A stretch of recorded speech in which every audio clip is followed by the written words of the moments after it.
नमस्कार, मेरा नाम है ओम प्रकाश यादव और आप देख रहे हैं वॉइस ऑफ रिपब्लिक।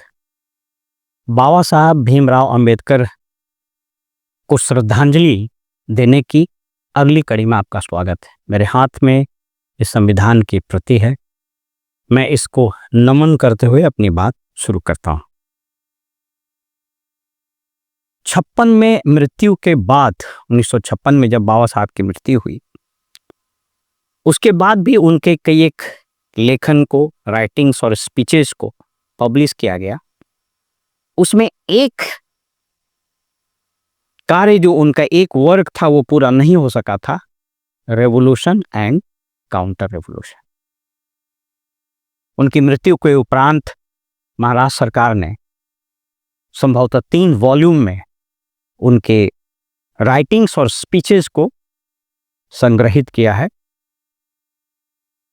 जो पढ़ने योग्य है हर उस व्यक्ति को जो राष्ट्र से प्रेम करता है, जो समाज के बारे में जानना चाहता है और जो संविधान को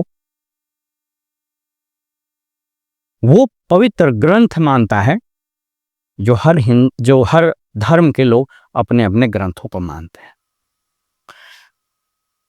रेवोल्यूशन एंड काउंटर रेवोल्यूशन, आज इस विषय पर इस चर्चा को उन्हीं के दृष्टिकोण से आगे बढ़ाते हुए कंटेम्पोररी इंडिया में आज हम कहां खड़े हैं, यानी उनके इस पॉलिटिकल, सोशल और कॉन्स्टिट्यूशनल डिस्कोर्स को आगे बढ़ाते हुए हम बात करेंगे।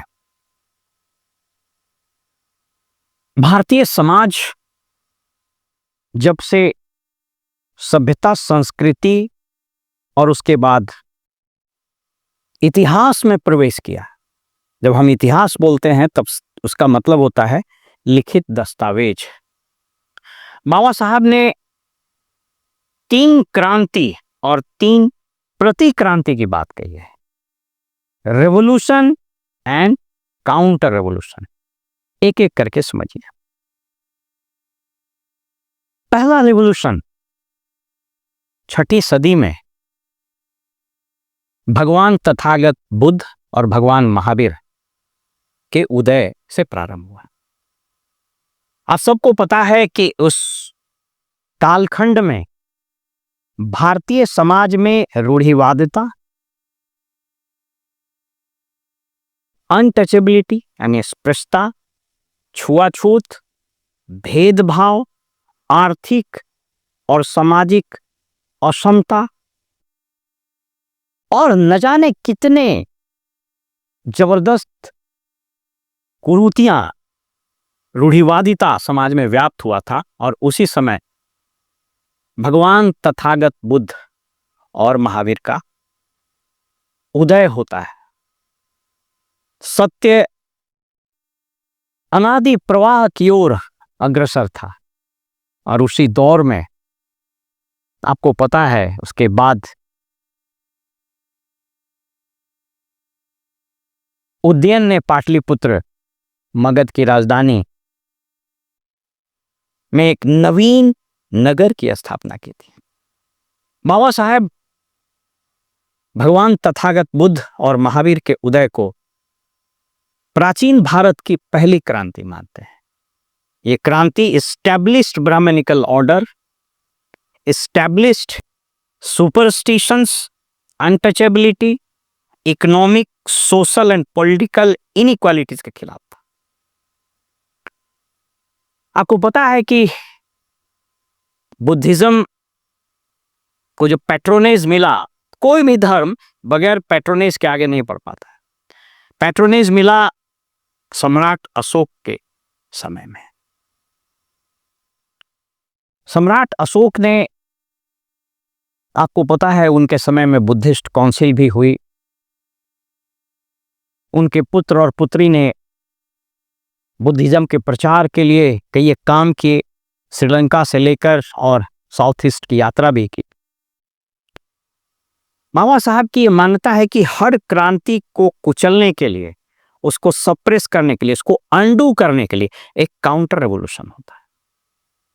देखिए उस वक्त काउंटर रेवोल्यूशन कैसे हुआ। उस वक्त काउंटर रेवोल्यूशन ऐसे हुआ कि मौर्य वंश के अंतिम शासक बृहद्रथ बृहद्रथ, उसकी हत्या उसी के सेनापति पुष्यमित्र शुंग ने कर दी थी 185 बीसी में, और वो खुद सम्राट की गद्दी पर आरूढ़ हुआ, मगध का सम्राट बना। और पुष्यमित्र शुंग ने बुद्धिज्म के खिलाफ, पर्टिकुलरली कुछ जैनिज्म के खिलाफ भी जिस तरह का काउंटर स्टेप्स लिया, वो इतिहास के पन्ने में दर्ज है। उसने ब्राह्मणिकल ऑर्डर, ब्राह्मणवादी संस्कृति को, ब्राह्मणादि व्यवस्था को पुनर्स्थापित करने के लिए बौद्ध भिक्षुओं पर आक्रमण किए, मठों को तोड़ा, बौद्ध भिक्षुओं की हत्या की। कहा जाता है कि जो कोई भी बौद्ध भिक्षुओं का सर काट कर लाता था, पुष्यमित्र शुंग उसको पुरस्कार देता था। तो इस तरीके से आपने देखा कि जब प्राचीन काल में पहला रेवोल्यूशन हुआ एस्टेब्लिश सोशल ऑर्डर के खिलाफ, तो उसका काउंटर रेवोल्यूशन भी हुआ पुष्यमित्र शुंग। और उसके बाद फिर गुप्त वंश में विक्रमादित्य, समुद्रगुप्त आदि ने उस पूरे तीसरे चौथे सेंचुरी एडी में इस पूरे जो रिसर्जेंस हुआ काउंटर रेवोल्यूशन का, उसको पूरा एस्टैब्लिश किया। इसलिए कहा जाता है हिंदुइज्म में, या उस वक्त ब्राह्मणिज्म के, हिंदुइज्म में सच का कॉन्सेप्ट उस वक्त नहीं था, तो जो ब्राह्मणिकल ऑर्डर का गोल्डन पीरियड माना जाता है, रेवोल्यूशन, काउंटर रेवोल्यूशन। हमेशा याद रखिएगा कि कोई भी सामाजिक क्रांति या फिर उसके लिए प्रतिक्रांति, काउंटर रेवोल्यूशन का कोई एक स्पेसिफिक डेट बताना मुश्किल है। समाज में दो प्रकार की लहर, अनवरत, शाश्वत और अनादि प्रवाह की ओर बढ़ता रहता है। अगर पहला प्रवाह करंट है, तो उसके ठीक नीचे एंटी करंट भी बहेगा, और कदाचित ये दोनों प्रवाह के लिए जरूरी होता है। बहरहाल उस पर हम आगे बात करेंगे। कालखंड आगे बढ़ा और उसके बाद फिर चीजें बढ़ी और हम मध्य युग में प्रवेश किए। मध्यकालीन इतिहास के दस्तावेज बताते हैं कि पुष्यमित्र शुंग और समुद्रगुप्त और गुप्त वंश के काल से, और फिर बुद्धिज्म और जैनिज्म में जो इनहेरेंट वीकनेसेस आए, जो अंतर्द्वंद थे, उसके कारण इसके बाद जो इसके खिलाफ स्टेट स्पॉन्सर्ड एक्शन हुआ, एट्रोसिटीज हुआ, उसके कारण, उसके बहुत कारण थे, मैं उस पर नहीं जा रहा हूं। धीरे धीरे इसका पतन तो नहीं, लेकिन ये कमतर जरूर हो गया, और Buddhism specially Sri Lanka, China, Tibet, south east Asia में चला गया।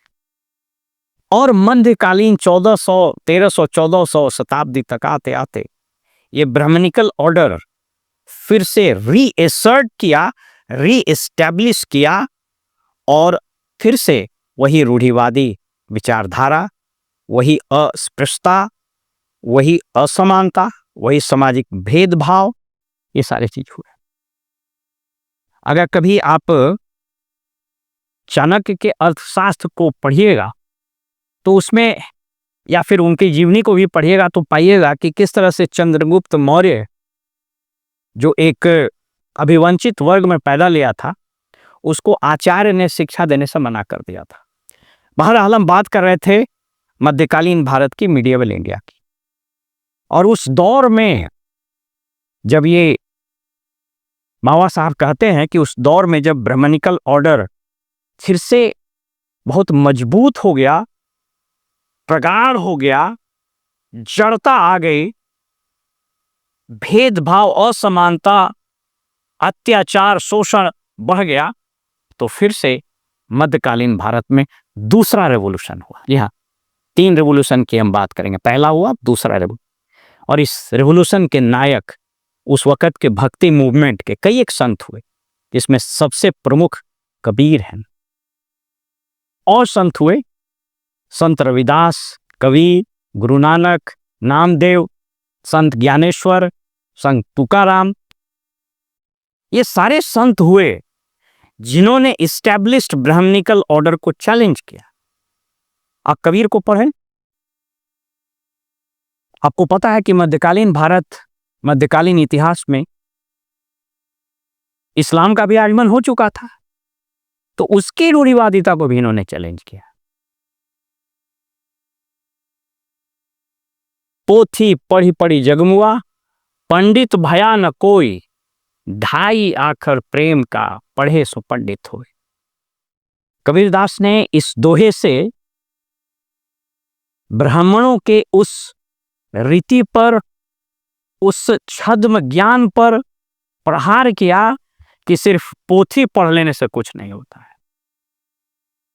पत्थरों के पूजा पर प्रहार किया कबीर ने। पाहन पूजे हरि मिले, तो मैं पूजू पहाड़, ताते ये चक्की भली जो पीस खाए संसार। मस्जिदों पर भी उन्होंने प्रहार किया, मंदिरों पर भी प्रहार किया। निंदक नियरे राखिए, आंगन कुटी छवाए, बिन पानी साबुन बिना, निर्मल हुए सुहाए। तो इन संतों ने, संत रविदास समाज से चैलेंज किया ब्राह्मणिकल ऑर्डर को। गुरु नानक देव इससे इस इस्टेब्लिश्ड ब्राह्मणिकल ऑर्डर के खिलाफ खड़े होकर के एक पंथ की स्थापना कर दी। संत ज्ञानेश्वर महाराष्ट्र में इसी तरह इस्टेब्लिश्ड ब्राह्मणिकल ऑर्डर, इस रूढ़िवादी समाज, छुआछूत, आर्थिक सामाजिक विषमता, अत्याचार, वर्ण के नाम पर शोषण आदि के विरुद्ध आवाज उठाई, खड़े हुए। तो ये एक दूसरा रेवोल्यूशन था। लेकिन देखिए, फिर इसके काउंटर में रेवोल्यूशन आया, और वो रेवोल्यूशन तुलसी के रूप में, तुलसीदास के रूप में जाना जाता है। बाबा साहब ही कहते हैं। तुलसीदास ने, वो कंटेम्पोररी थे, उन्होंने रामचरितमानस की स्थापना की। एक कदम आगे बढ़े कि इस्टेब्लिश्ड ब्राह्मणिकल ऑर्डर, यानी जो रामायण है संस्कृत में लिखा, देवों की भाषा, उन्होंने अवधि में लिख दिया, भगवान राम को घर घर पहुंचा दिए।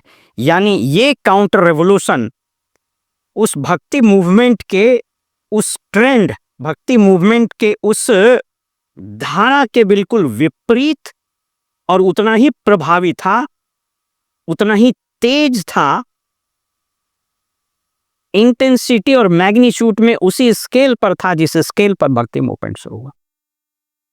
अवधि में लिखा और भगवान राम को घर घर पहुंचा दिया। तो अगेन ये काउंटर रेवोल्यूशन था। बाबा साहब आधुनिक भारत में प्रवेश करते हुए लिखते हैं कि आधुनिक भारत में जब देश आजाद हुआ और देश का संविधान बना, तो constitution of India was the third biggest and the latest revolution in Indian polity, Indian society, Indian economy. संविधान का निर्माण बाबा साहब के लिए एक दस्तावेज नहीं था। ये संविधान जिसकी हम पूजा करते हैं, ये संविधान एक क्रांति का प्रतीक था। इसके 4 पिलर उन्होंने चर्चा की: justice, equality, fraternity and liberty. ये चारों वेद हैं, जैसे सामवेद, अथर्ववेद, यजुर्वेद, ऋग्वेद। उसी प्रकार इस कॉन्स्टिट्यूशन के, इस संविधान के 4 वेद हैं: equality, social equality, economic equality, justice, social justice, political justice, economic justice. तो उन्होंने कहा कि आधुनिक भारत में तीसरा जो क्रांति था वह संविधान के रूप में आया। लेकिन इन्होंने कहा कि हर क्रांति के विरुद्ध एक प्रतिक्रांति आता है, और यह समाज, कालखंड, इतिहास, अर्थव्यवस्था, धर्म सब में होता है। न्यूटन ने कभी कहा था ना कि हर एक क्रिया के बराबर और विपरीत प्रतिक्रिया होती है। So wherever there is a revolution there shall be a counter revolution, wherever there is a terrorism there has to be anti terrorism.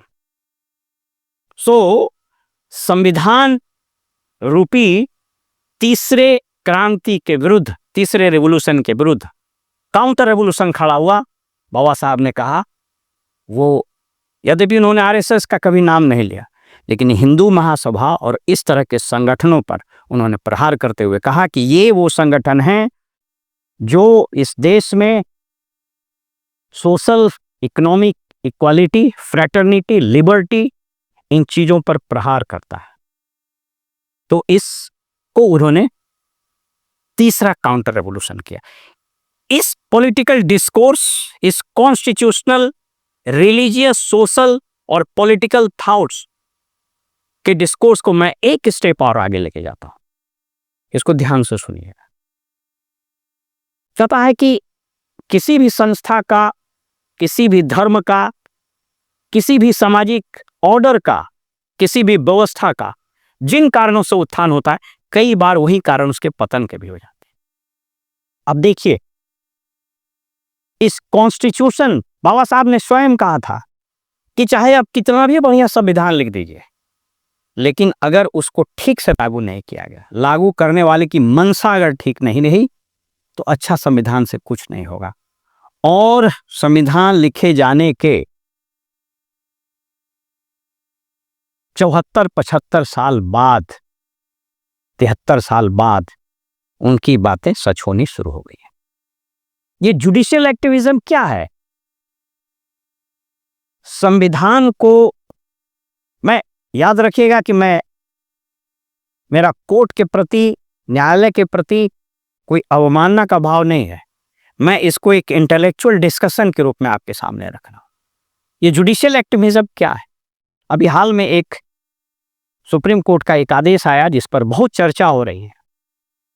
Tamil Nadu के गवर्नर के अधिकार पर आर्टिकल 143 के तहत आदेश देते हुए, और आर्टिकल 200 उसमें इन्वॉल्व है, कहा कि अगर गवर्नर किसी बिल को राष्ट्रपति के पास भेजते हैं तो उनको इतने दिनों में दे देना है।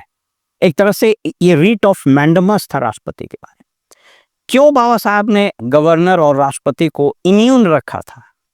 क्यों उनके पास ये विशेषाधिकार दिए गए थे कि कोई भी प्रोसीडिंग्स, कोई भी मुकदमा, कोई भी क्रिमिनल केस गवर्नर और राष्ट्रपति को पद पर रहते हुए नहीं चलाया जा सकता है? क्यों न्यायालय कानून बनाने के, लेजिस्लेचर के नैसर्गिक अधिकार पर घात कर रहा है? ये एक तरह से कॉन्स्टिट्यूशनल अमेंडमेंट है। अब देखना होगा कि भारत सरकार, मैं, याद रखिएगा, मैं उस मेरिट पर नहीं जा रहा हूं कि गवर्नर ने बिल क्यों रोका, उसको रोकना चाहिए था या नहीं। मैं इस सिद्धांत पर जा रहा हूं कि कैसे कोई एक संस्था को, एक पिलर कॉन्स्टिट्यूशन को में जो क्रांति थी उसको काउंटर कर देता है। एंड याद रखिए, when you are sabotaging, when you are thwarting the very spirit of the constitution, it is a kind of counter revolution. कानून बनाने का, विधेयक पास करने का किसको अधिकार है? संविधान ने यह अधिकार व्यवस्थापिका, लेजिस्लेचर को दिया। लेकिन अगर यह अधिकार कोई और असर्व करता है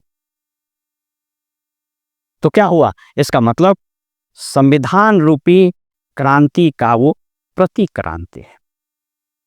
कई एक रिपोर्ट छपे कि सुप्रीम कोर्ट में 33% जजेज किसी पर्टिकुलर कास्ट के थे। ये क्या बताता है?